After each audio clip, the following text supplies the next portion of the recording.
Welcome, ladies and gents. We have just had probably the best example of a human element working within a Godzilla piece of media. I'm talking, of course, about Godzilla -1. And it's phenomenal. The human element is absolutely incredible. But a common complaint about the Monsterverse, Legendary's Godzilla universe, has been the humans suck, man. And perhaps one of the most egregious examples of that at the moment is, in fact, Monarch Legacy of Monsters.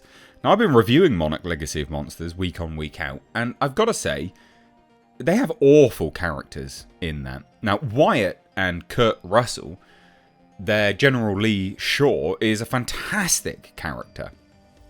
And, of course, you've got Bill Randa, great character. And his wife, great characters, likeable. The new characters... Kentaro, May, shit. Actual, terrible people. Kentaro, not so much.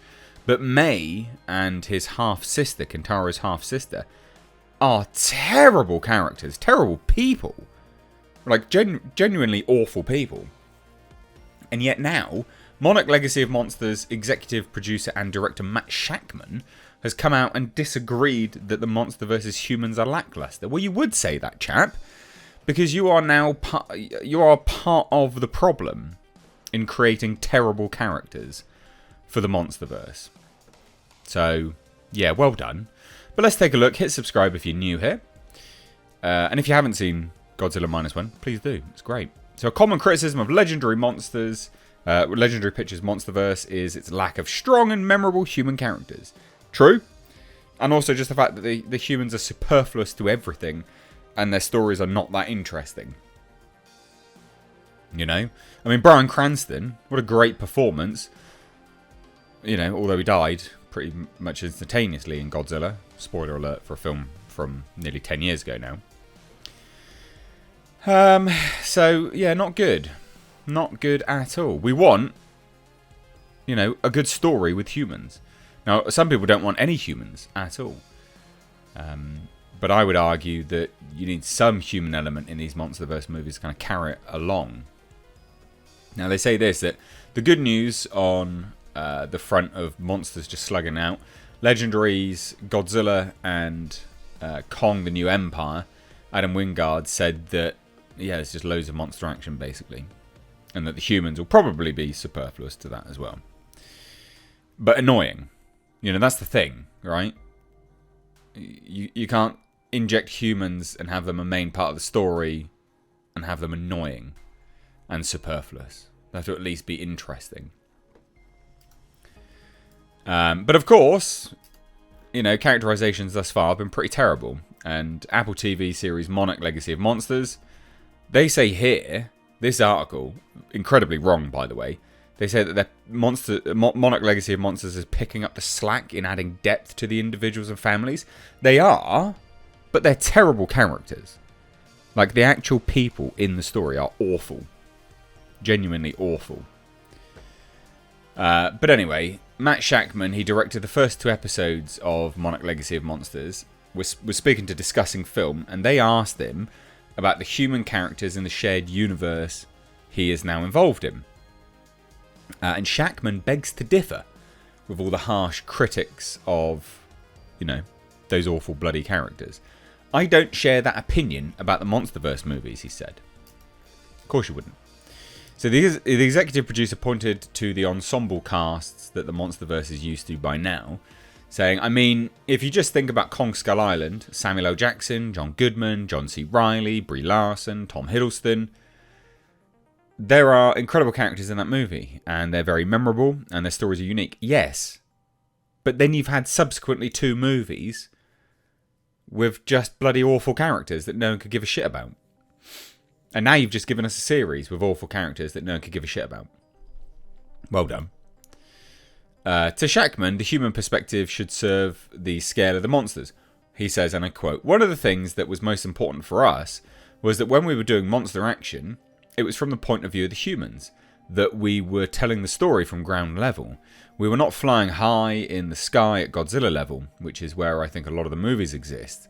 We were more interested in how is this monster event affecting the humans that we love and care about. No one loves your characters, mate, in Monarch Legacy of Monsters because they are genuinely terrible people. You got one, a cheating lesbian. Yeah, cheating lesbian school teacher. Fucking no one cares about cheating lesbian. Seriously? One, and the other, May, played by Kersey Clemens, is just a repugnant bitch. Like, genuinely insufferable, awful, awful person. Gets saved by Kentaro, but thanks a woman instead. Just terrible people. And he says that so earlier in the interview, Shackman expressed his admiration for Legendary series and shared his Goji fan bona fides. I'm a big fan. I love the movies. I love Gareth's Godzilla. I love Kong Skull Island. I think that's a tremendously stylish film. I like what Adam Wingard did with Godzilla vs. Kong. I love the scale of them. I love the characters. I love Godzilla since I was a kid, you know? Yeah, of course. Everyone says that. But yeah, I mean, saying that you're disagreeing with the criticism of the humans, I mean, you're going to say this anyway. But that's been part of the problem of the Monsterverse, is that the humans are genuinely just awful. I mean, you wasted Charles Dance, right? You had him come in, being the leader of this sort of, I don't know, terrorist organisation in King of the Monsters, and then you just murdered him off screen, supposedly, by the looks of things, because he's not come back. I mean, what was the point of that?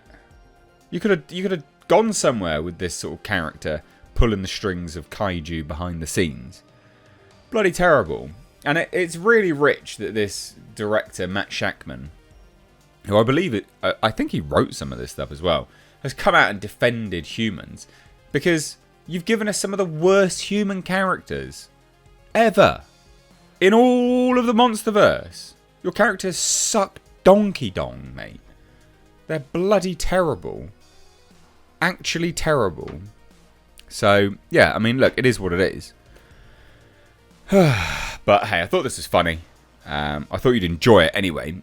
And like I said, Godzilla Minus One is really showing legacy. It's really showing Legendary up at the moment. Because Godzilla Minus One, yeah, their human character, they managed to blend the human element with the monster element in a very, very seamless way. Like, genuinely seamless. Well, not seamless. I mean, it's in a way which makes genuine sense. Like, it makes sense why these humans are there. And you actually care about the humans. You go up to anyone that's watched Godzilla Minus One, and you ask them, did you tear up at the end? There's a lot of people, men, obviously, predominantly men that went to watch it, are crying at the end of that film. And that's because of the human element. They nailed it. Anyway, leave your thoughts down below. Cheers, guys. Take care. Bye-bye now.